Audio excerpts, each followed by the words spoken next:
pemirsa, beberapa hari setelah Tom Lembong ditetapkan sebagai tersangka oleh Kejaksaan Agung kasus dugaan korupsi, publik masih meyakini bahwa ada unsur politis dalam penetapan tersebut. Lebih-lebih Kejaksaan Agung sendiri menyebut belum ditemukan aliran dana kepada Tom Lembong. Kredibilitas Kejaksaan Agung sedang dipertaruhkan. Lalu apa yang harus dilakukan? Inilah Top Review.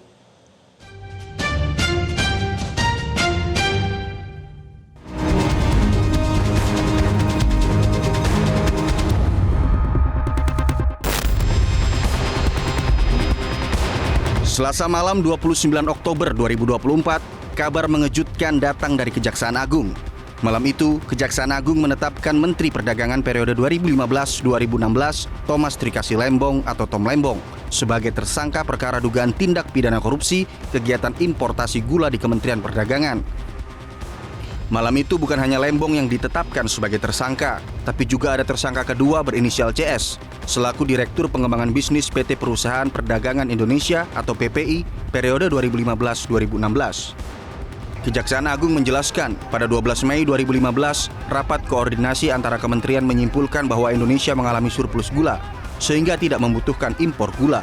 Akan tetapi pada tahun yang sama, Tom Lembong selaku Menteri Perdagangan memberikan izin persetujuan impor gula.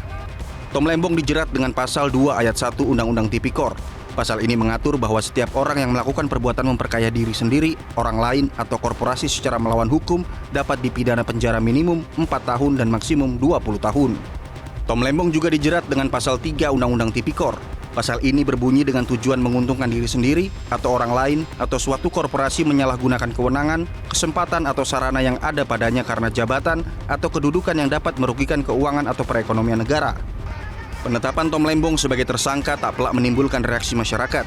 Publik mempertanyakan kasus-kasus lain yang selama ini diusut Kejaksaan Agung justru tidak ada kabar kelanjutannya. Sementara itu di kalangan pakar hukum juga terjadi perbedaan pandangan. Pakar hukum pidana menyebut bahwa kebijakan tak bisa dipidanakan. Sementara pakar hukum lainnya menyebut tidak harus ada unsur keuntungan pribadi dari Tom Lembong.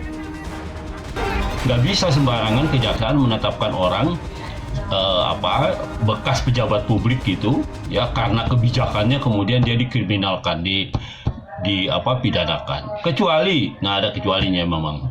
Kecuali bisa dibuktikan bahwa dari kebijakannya itu dia mendapatkan sesuatu. Ya, mendapatkan uang umpamanya atau materi yang lain gitu ya. Nah, itu kan jelas, itu artinya kebijakan itu didasari pada motif yang lain gitu ya, motif ekonomi, motif untuk mencari uang dan sebagainya.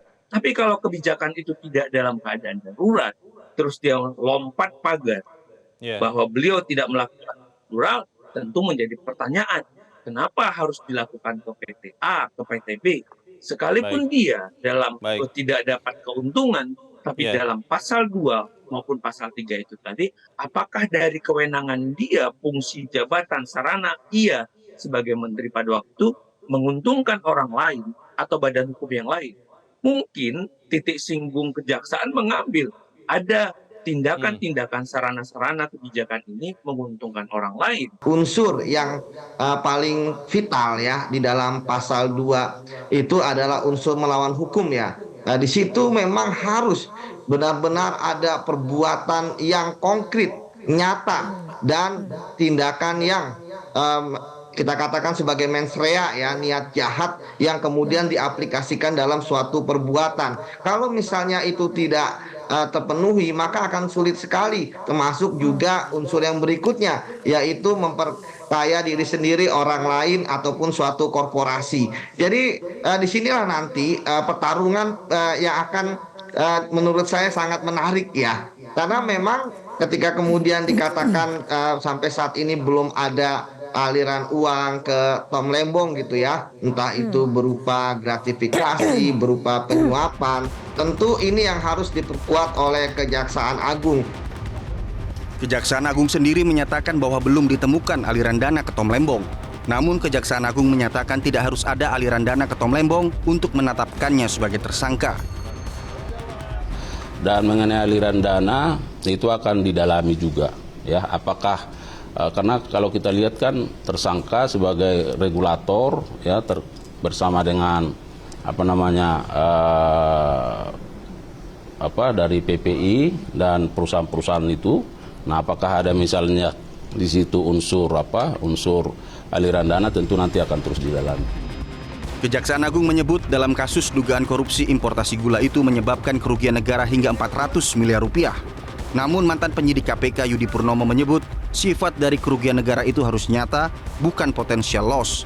Hal senada disampaikan kuasa hukum Thomas Lembong, Ari Yusuf Amir. Ya, kalau saya lihat kan kejaksaan sudah yakin ya, memang ini kan keyakinan penyidik ya, mengatakan bahwa ada 400 miliar. Saya belum mendengar itu dari auditnya BPK atau BPKP ya, karena kan harus nyata ya. Ya, kerugian ini pun juga akan menjadi perdebatan ya.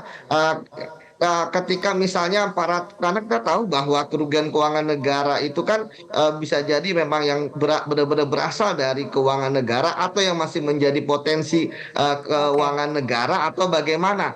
Nah, itu yang menurut saya kan belum terjawab sampai saat ini. Ketika 400 miliar itu sekarang ada di manakah uang-uangnya seperti itu, karena memang sekali lagi ketika kejaksaan mereka bermain di pasal 2 dan pasal 3 untuk menjerat Pak Tom Lembong, kita ingat harus ada konsekuensi logis, yaitu bagaimana menelusuri ya kemana saja aliran uang 400 miliar tersebut untuk ya dikembalikan kepada negara. Kita kalau main kerugian keuangan negara bukan hanya bombastis fantastis ya jumlahnya gitu ya, tetapi bagaimana cara mengembalikannya, merampas asetnya itu. Nah, sekarang kan saat ini kita belum tahu di manakah 400 miliar ini yang menyebabkan kerugian keuangan negara, apakah di ke-8 perusahaan tersebut atau sudah mengalir sampai jauh. Karena pertama, kerugian negara sesuai dengan putusan MK nomor 25 tahun 2016 sudah ditegaskan bahwa kerugian negara itu harus adalah actual loss, artinya betul-betul nyata kerugian tersebut, dan itu sudah merupakan audit dari BPK. Kalau potensial loss sudah tidak berlaku lagi. Nah, kami melihat bahwa apa yang disampaikan oleh pihak kejaksaan itu baru potensial saja. Nah, sedangkan itu apakah kerugian itu disebabkan oleh kebijakan Pak Tom, itu juga sampai sekarang kita belum bisa menemukannya.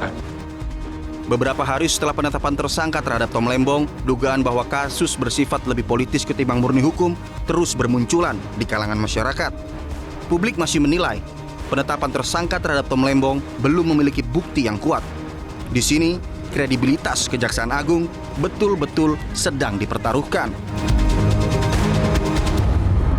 Jelajahi cara baru mendapatkan informasi. Download Metro TV Extend sekarang.